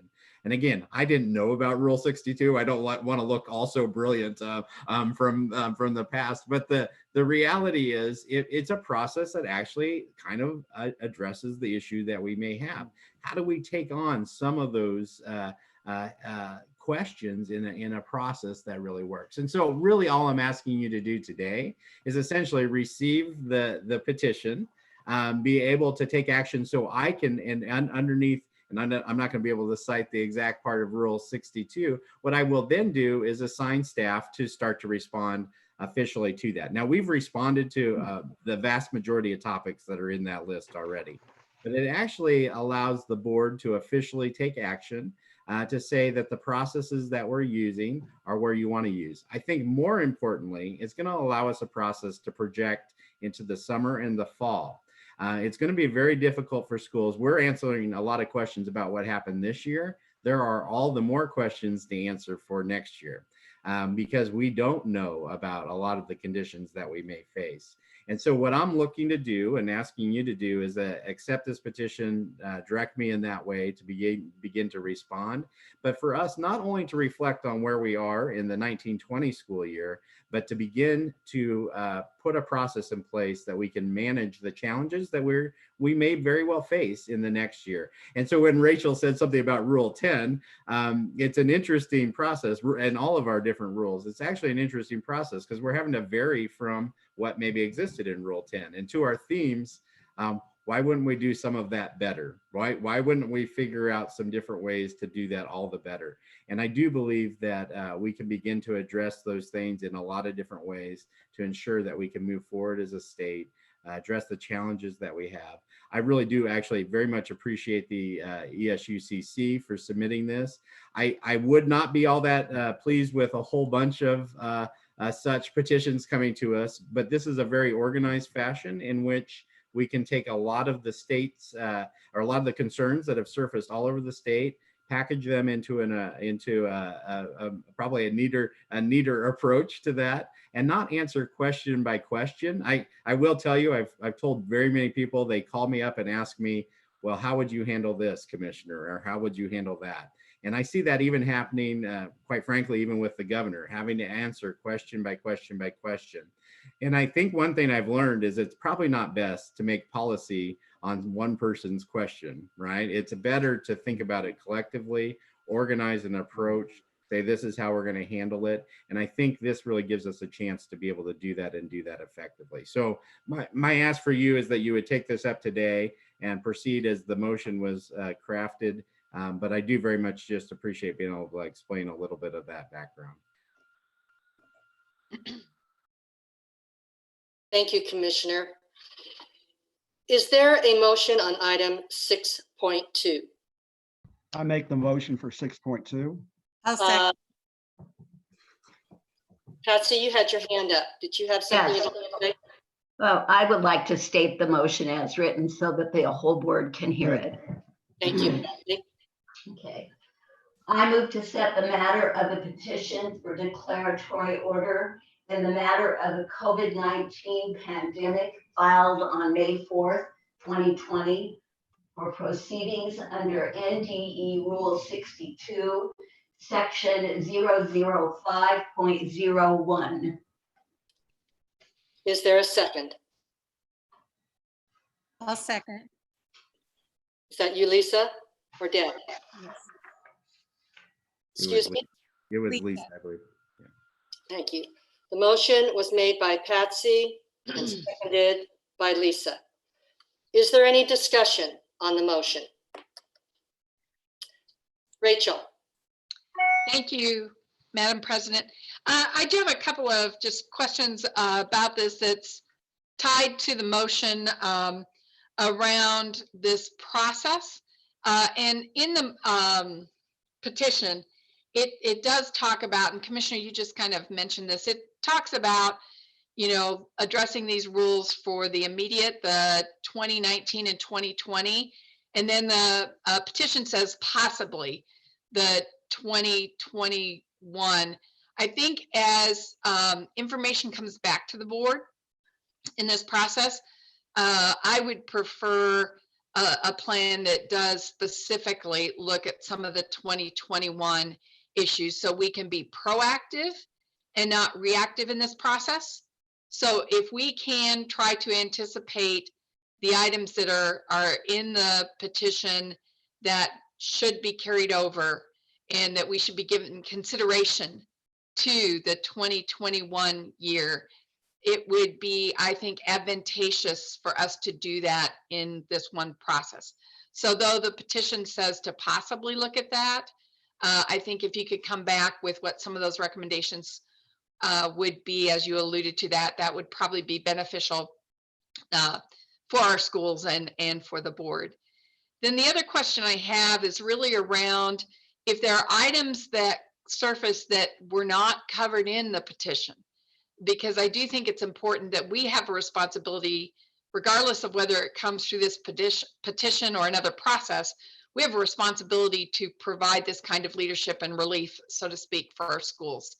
Can you ensure that there's an analysis done, and can other items be added?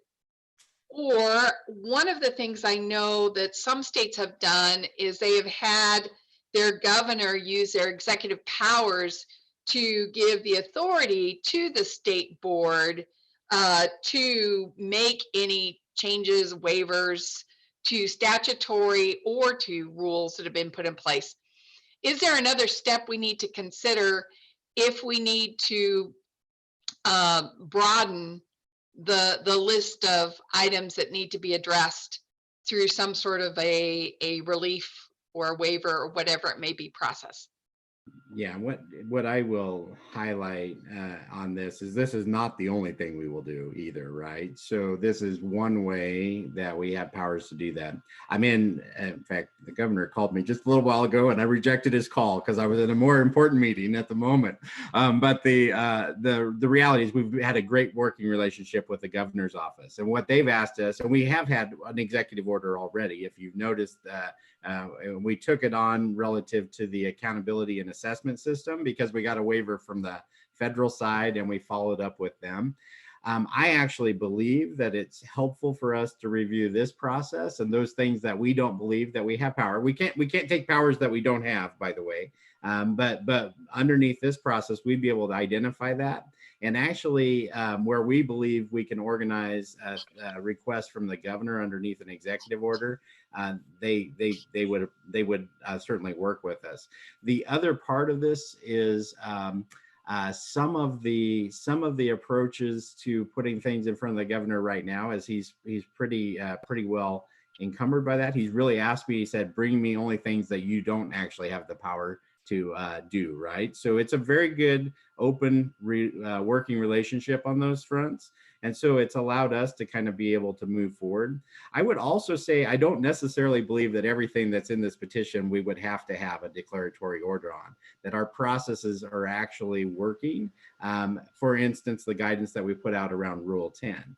The challenge around Rule 10, and somewhat like we talked around the accountability as it related to students with disabilities and IEPs, is we're always reflecting on something in the past instead of projecting to the future. And so, Rachel, your point is well taken, because we're going to do both in this response where we have the power to do so. We'll reflect on the 1920 year as part of the order, and we'll reflect or project into the 2021 year as part of the order as well. So I really do appreciate that point. I think it's probably the best way. Again, it gives us a chance to exercise a power that we've not often had the opportunity to exercise, but I do think it'll put us in a position to know where we're at by June.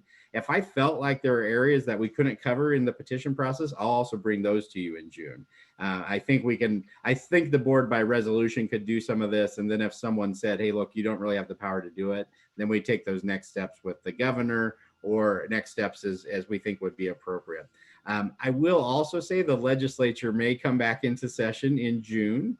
So we're also exploring whether or not there are any other laws that might have to be considered yet in this year. I am very concerned about some fronts that impact potentially on school finance formulas. One of the things that we have is like the transportation allowance and the calculation underneath that. So we'll have a lot to talk about, I think, in the June meeting around these topics. But this gives us a good start. Just a quick follow-up and then I'll be off.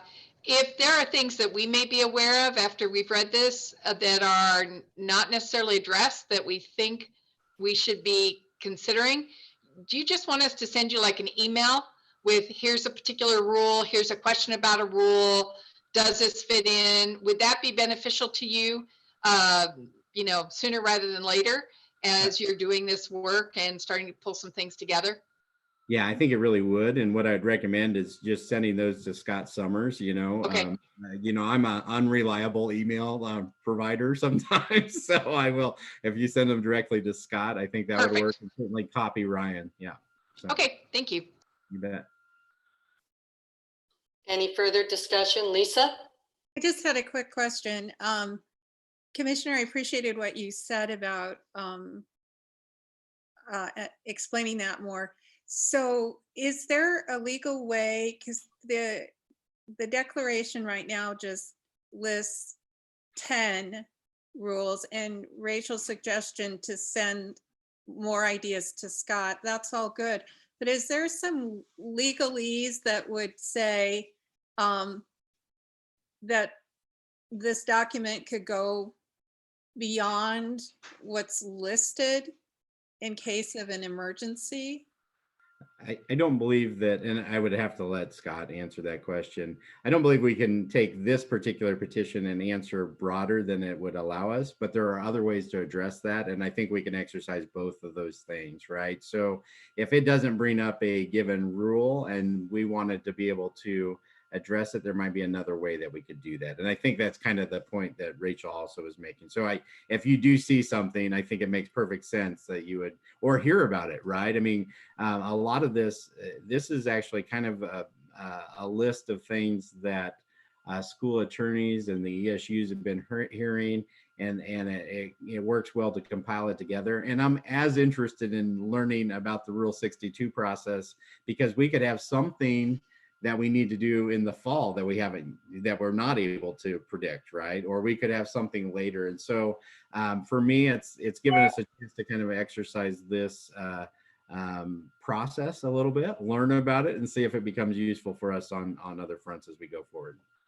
So what we're voting on today is to move the process forward. Is that correct? Yeah, essentially that you're receiving the petition. That's all you really have to do today. And then here's the, I think Ryan has it put up there. You would have to actually scroll down, I think, yeah, to the second page. No, I might be wrong. Maybe I was right at the bottom of the first page. Sorry about that. My only concern is I appreciate this process. And you said something about June. And when I read it, it said something if certain action isn't taken within 60 days, there's a consequence. So I'm just wondering about, we approve the process today, then what is it we're going to The board, underneath the rule, and again, Scott could speak to it, underneath the rule, the board, all you would have to do is decide at any point in the process that you weren't going to do it, and then you would be able to take that up, right?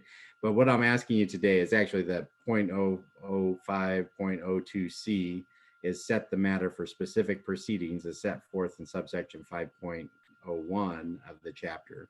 Okay. Underneath that, it's basically returning it to the commissioner to say, proceed in one of these ways. And the way that I will proceed and plan to proceed is assign staff to begin to prepare the order. So. Okay, thank you for that clarification. Commissioner, do you want me to speak since I heard my name a couple times real briefly? Yeah, Scott, especially if I've goofed and I am not No. the attorney, so. No, I was going to bolster your first comment on question 1. Could the board go beyond what is requested in the petition in terms of what the petition requests declaratory orders on or concerning? And I agree with the commissioner. That would be called in fancy legalese sua sponte or something like that, which is Latin for just taking it up on your own. I don't know that we have authority to do that in this petition to go off in a different direction. But I'll also back up what the commissioner said. There are ways we're not hamstrung. If we compile some other questions that weren't raised, it's not as though we're hamstrung on that just because they weren't in this petition. And he described some of those things. Secondly, also to echo what the commissioner said for Lisa, the idea would be, as Matt said, to refer this back to the commissioner and staff. In June would be the big action, which would be taking up the recommendation and coming up with the response in order to the declaratory order petition. And we would be doing that inside of 60 days. We'd be doing it just outside of 30, in fact. So that would be a plan, the intended plan. To go one step beyond that and then I'll be done. This is a so-called quasi-judicial proceeding, meaning technically the board could take this up outside of a public meeting. But the plan is to do it, I believe my sense of it is, at the public meeting in June. So at least as far as the petitioners are concerned, we're certainly not intending to take the full 60 days. And that would probably fall between the board meetings. And so this is our plan, if that answers your question. Thank you, it does. Thank you. John, did you want to speak? Yes, ma'am. Thank you. Commissioner, I know we broached this before, but I think it's worth noting again in regards to with this coming forward with the many taskings and initiatives that we're running right now at NDE. Do you have the appropriate resources to cover this 62? Yeah, I think we do, John. I actually honestly think we're managing all those questions, whether it was in this process or a different process, to be honest. So, I mean, it just gives us a way to organize it and also make it more transparent in my view. And so I think that's a positive thing with the board, that you're able to see it yourselves.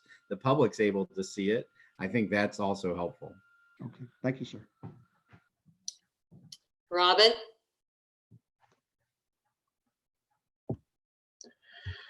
Thank you, Madam Chair. Excuse me. I'm concerned about me playing schoolhouse lawyer because that only gets us all into a lot of trouble. So I hope that I have two questions, and I hope that I just hope that I won't vary from those. So please help me if I start getting carried away. Okay, I'm talking about the motion. Okay, and as I understand it, Patsy said 5.01, which is part of 5.02C.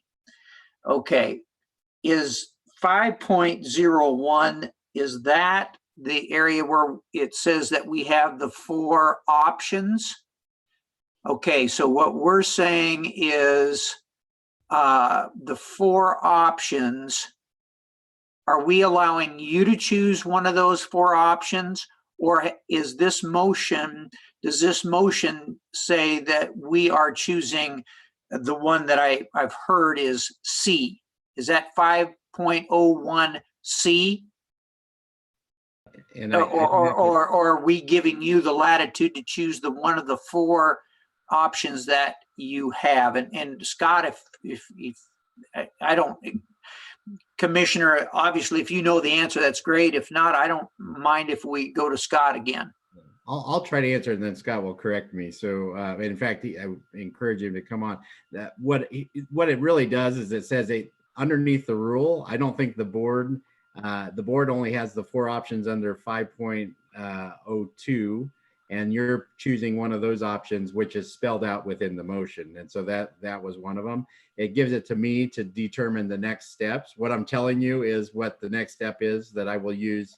I think if it was right, the 3rd option that's underneath 5.01. So I'll have to double check with Scott on that. So That's essentially correct. The wording of the rule is to set it for proceedings under 00501. And Robin, if you look at 00501, it said the commissioner may in his or her discretion do one or more of the following. And I think what's being indicated is 00501D, which is the 4th option, that the commissioner/staff would consider the petition and any attachments without oral presentation. In other words, staff work bringing us up to June to issue that order. But one or more could also include because you got to remember, we've had this petition all of half a week, right? It's plenty full of depth. The commissioner and staff could also combine that. For instance, I'm not saying they will, but with 00501A, require additional information when they start analyzing these things. So it is one or more. Okay, all right.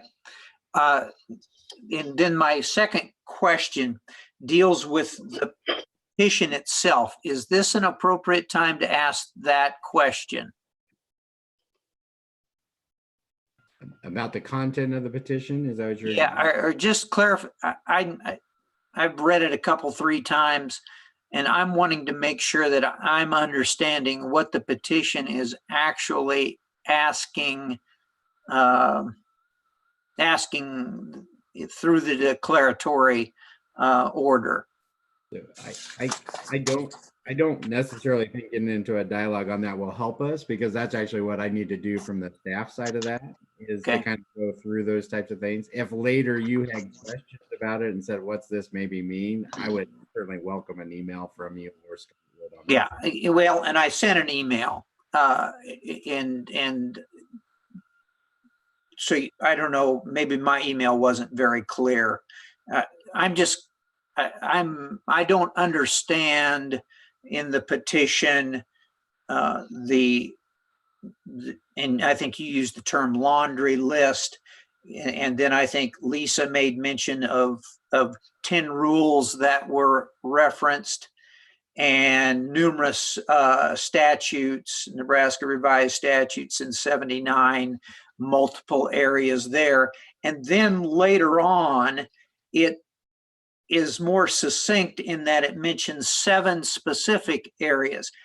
I'm just having troubles understanding, are they talking about all 10 of the rules and plus the revised statutes, or those specifically listed, those 7 that were specifically listed?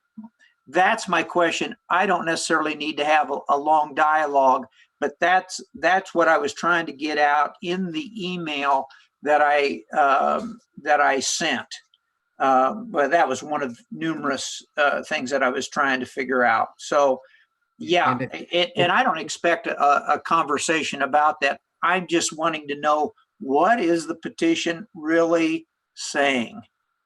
So as our staff reviews it, Robin, what I would tell you, we might have those same questions, right? And so the opportunity for us to get clarification from the petitioner about those particular fronts. So we have the same document you do, right? As far as that goes. And our staff will further analyze that from kind of a legal standpoint. I no more than you can play schoolhouse attorney, probably should I be playing department attorney. So I'll ask Scott if he has other fronts.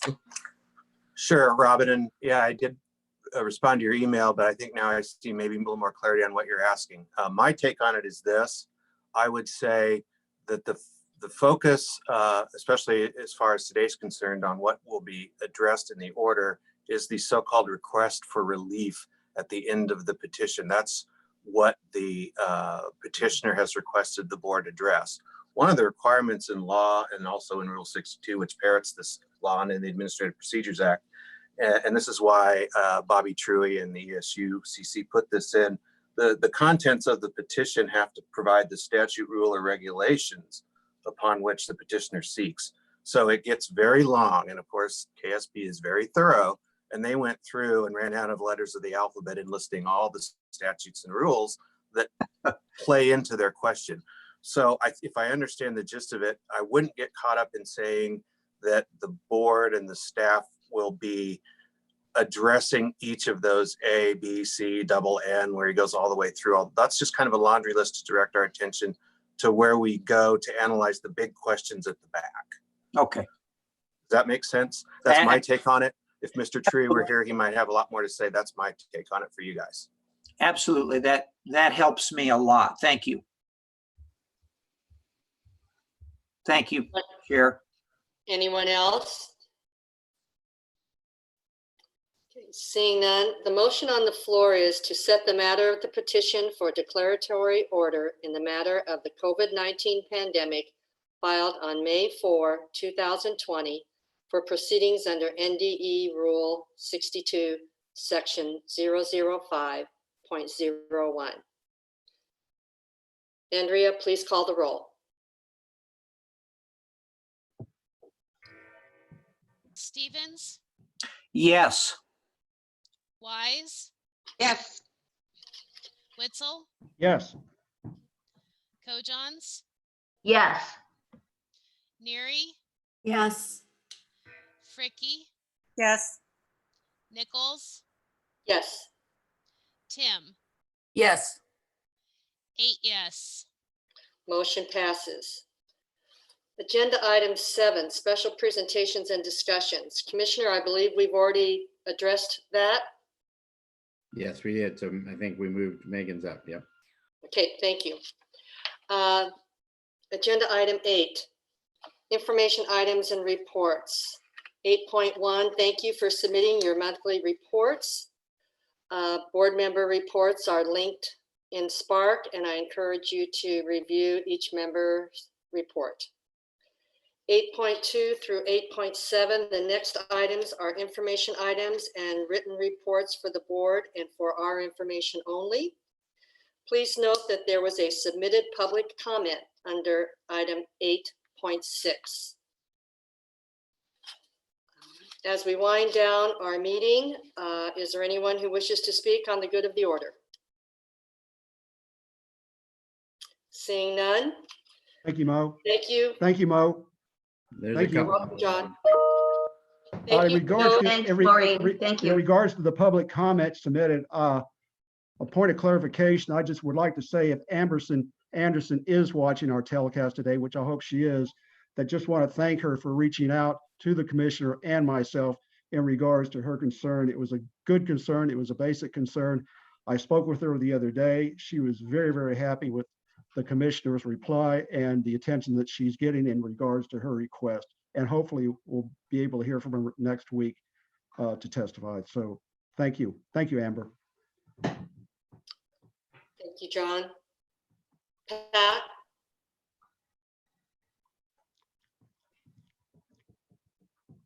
are we going to discuss the appraisal committee report at this meeting? Because we'll be voting on the appraisal in June. Maureen, this is Ryan. I think there was an opportunity under the commissioner's appraisal report for additional discussion on that item. That's what I thought, and we've So, already passed that. yeah, if you look at item 5.3.A. I think we kind of skipped over that.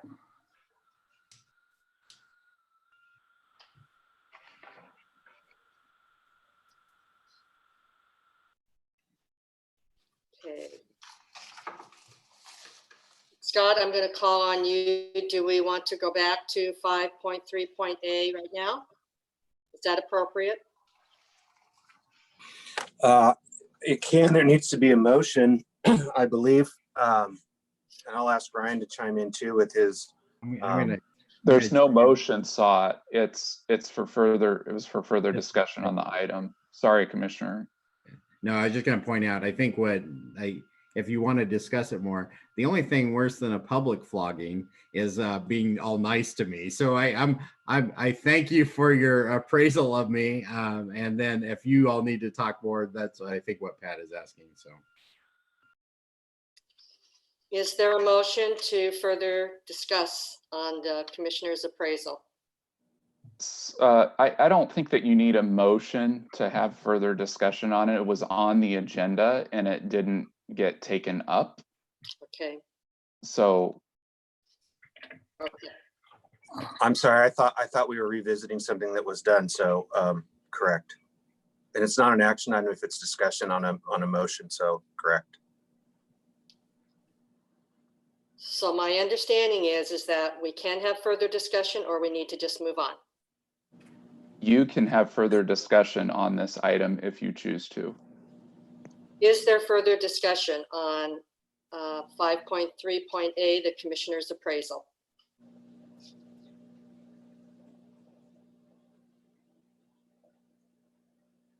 Okay. One more time, is there further discussion?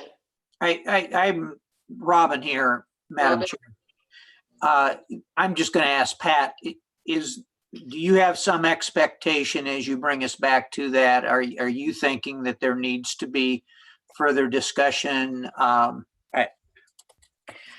Well, I just wanted to be sure that if people had any questions, that they had the opportunity. As I said before, it was the general consensus was highly effective. The only changes in the contract have to do with changing some dates from 2019 to 2022 because we're adding a third year. There were a couple of typo things that Leslie brought to our attention, and then putting in what the current salary would be. At some time we'll need to discuss the goals, but if you have suggestions for the 4 goals, we'll be having another committee meeting, and people can certainly contact me or Joel about that. But I just wanted to be sure that everybody was okay with that they felt they had enough information right now. Is there anyone else that wishes to speak? I'm good, Pat. Okay. That's fine. Is there anyone further who wishes to speak on the issue? Okay, seeing none. Thank you for those who tuned in to the live internet broadcast. A work session, if needed, will be held on Thursday, June 4th at a time to be determined.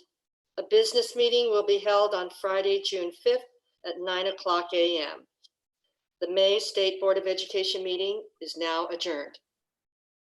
Thank you. All right. All right. Good to see y'all.